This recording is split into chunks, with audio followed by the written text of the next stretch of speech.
Hey, what's up, y'all? It's Alan. Hey, we're gonna do a quick video of a replacement of a fly ring. It's not a build video, just replacing a fly ring on a fly ring gear. And it looks like it's a little bit different than what I know of. And but I'll show you what's going on right quick. There's my son right there. But this is the fly ring right here. You can see the teeth are ate up on it. Guy brought it to me this morning. And this thing has been tacked on there. He had already ground the tacks down a little bit before he brought it. And I've never seen them tacked on there before. I don't know why that thing was tacked. It seems like it would unbalance it or something, but I don't know. But it was tacked on there. And usually there's a lip that it would sit down on, but it don't look like there's a lip down there. Or the lip that's there, it's not on that. I don't know what the deal is. So anyway, I got the new one over here. And I'm just going to put it back on there the same where that one came off of there, because I don't know. It's kind of hard to say what to do. It's still got fluid in it. There may be a ring there that it's sitting on. I can't tell yet. But anyway, I'm going to cut these tacks off and get this one off of there right quick.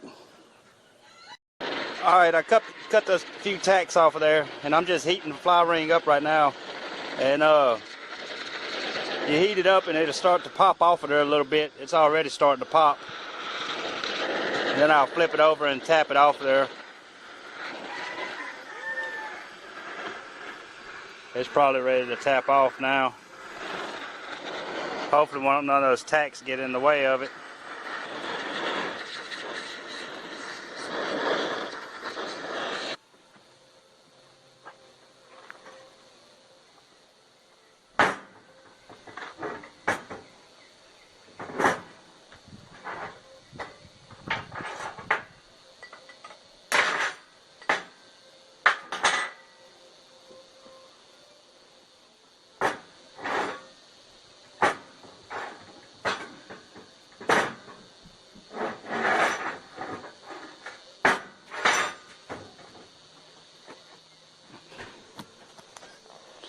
And there is a slight little lip right there. That's what I was hoping for. That way you know where it sits. I couldn't tell with it on there, but that's good. That's good to know. So I'm going to clean these tacks off to make sure I don't have any problems with it going on.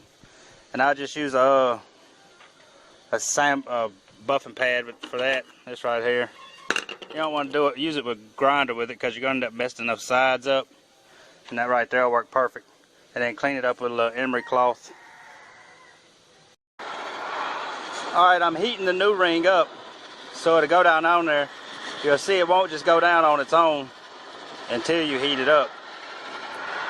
And I set it up on these blocks of wood because it should make it heat up faster than setting it just down on that table. Some people set them back on the part, and I don't like to do that because it seems like it takes longer to heat it, and I didn't want to switch over to a rosebud. So I just set it on this wood. When you're heating it, make sure you don't stay in one spot and get it red, because you'll distort the ring and it'll never sit flat.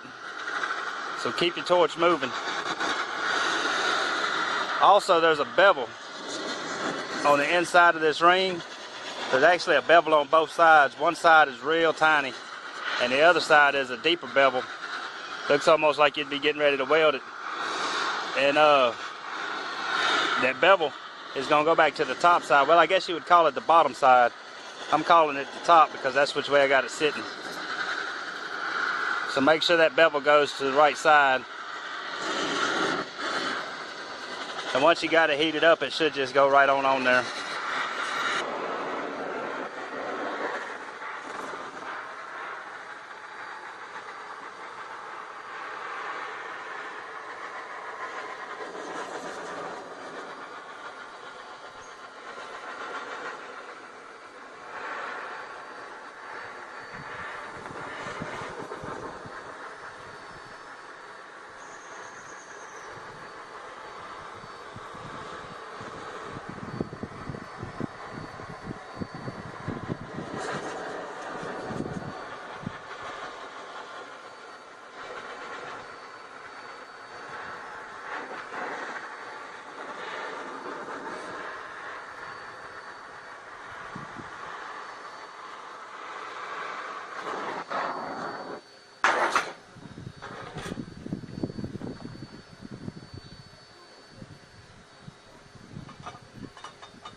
Alright, it's sitting on there. We'll let it cool down and tighten up, and then we'll put the tacks back on it.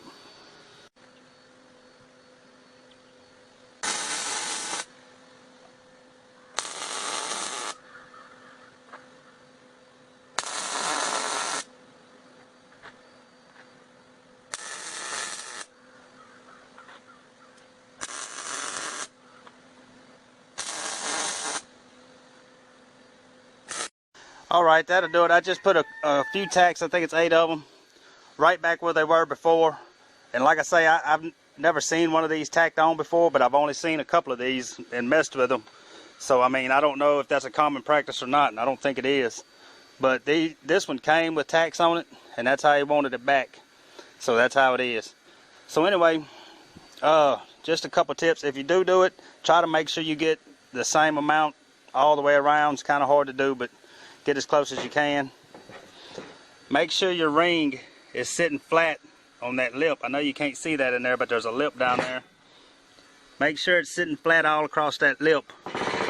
After it cooled off, I let it cool off completely so it could tighten up, and then I came back and just barely tapped it around with a hammer. Make sure you barely tap it. You don't want to mess none of those teeth up. And make sure if you take the old one off, make sure your bevel goes back the way it came off. I think most of the time they put this thing down, the wider bevel down. I can't swear, like I say, I've only done a couple of them. I put it back on the same way it came off. So, and when you heat this ring, make sure you don't get it red, because it will distort it. It will mess it up. Be careful with your teeth. Get it against that seat down there, and you should be good to go. Normally it's going to tighten up. Once it cools off, it's going to tighten up on there. And most of the time, like I say, I hadn't seen any tacks. Usually that is tight enough to hold it. But that's how it is now. That's how it came, and that's how it's going back. So that'll do it on that one. And he'll pick it up this afternoon. So if you like these type of videos, I usually do them build videos. This just might help somebody that's messing with one of these things to look at a quick video. And so we're going to get on another build video next. But if you like these type of videos, please like and subscribe and come back for more.